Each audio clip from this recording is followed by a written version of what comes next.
നമസ്കാരം, ഞാൻ SK ഹോസ്പിറ്റലിലെ ക്ലിനിക്കൽ ഓങ്കോളജിസ്റ്റ് ഡോക്ടറായിരുന്നു.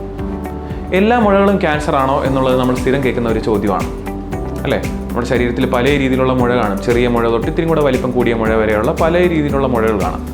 അപ്പോൾ എല്ലാ മുഴകളും ക്യാൻസർ അല്ല എന്നുള്ളത് തന്നെയാണ് അതിന് ഉത്തരം. ലൈപ്പോമ എന്ന് പറയുന്ന കൊഴുപ്പടിങ്ങിയ മുഴ നമ്മുടെ ശരീരത്തിൽ എവിടെയെങ്കിലും കയ്യിലോ കാലിലോ മുതുകിലോ എവിടെയെങ്കിലും ചെറിയ രീതിയിൽ കൊഴുപ്പടിഞ്ഞ് ഫാറ്റ് അടിഞ്ഞിട്ടുണ്ടാകുന്ന ലൈപ്പോമ എന്നുള്ള മുഴ ഒരു ഏറ്റവും കോമൺ ആയിട്ടുള്ളൊരു മുഴയാണ്. അത് പ്രത്യേകിച്ച് ക്യാൻസർസ് അല്ലാത്ത ഒരു മുഴയാണ്.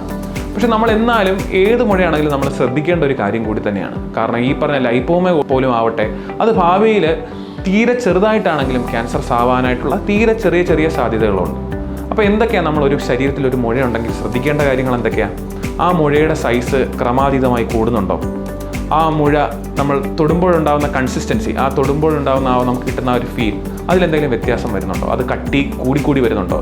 ഹാർഡ് ആവുന്നുണ്ടോ? ഒരു കല്ല് പോലെ പ്രതലം നമുക്ക് തൊടുമ്പോഴേക്കും ഞെങ്ങാൻ പറ്റിയിരുന്ന പഞ്ഞി പോലെ ഇരുന്ന ഒരു മുഴ കുറച്ചും കൂടെ കല്ലിച്ച് വരുന്നുണ്ടോ? ആ മുഴയുടെ തൊലിയിലുള്ള നിറവ്യത്യാസം.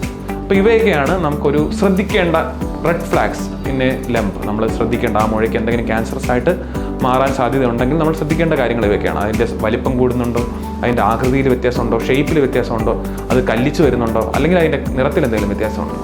ഇങ്ങനത്തെ കാര്യങ്ങൾ എന്തെങ്കിലും ഉണ്ടെങ്കിൽ മാത്രം നമ്മൾ തൊട്ടടുത്തുള്ള ഒരു ഡോക്ടറെ കാണുക, ഒരു ഓങ്കോളജി ഡോക്ടറെ കാണുക.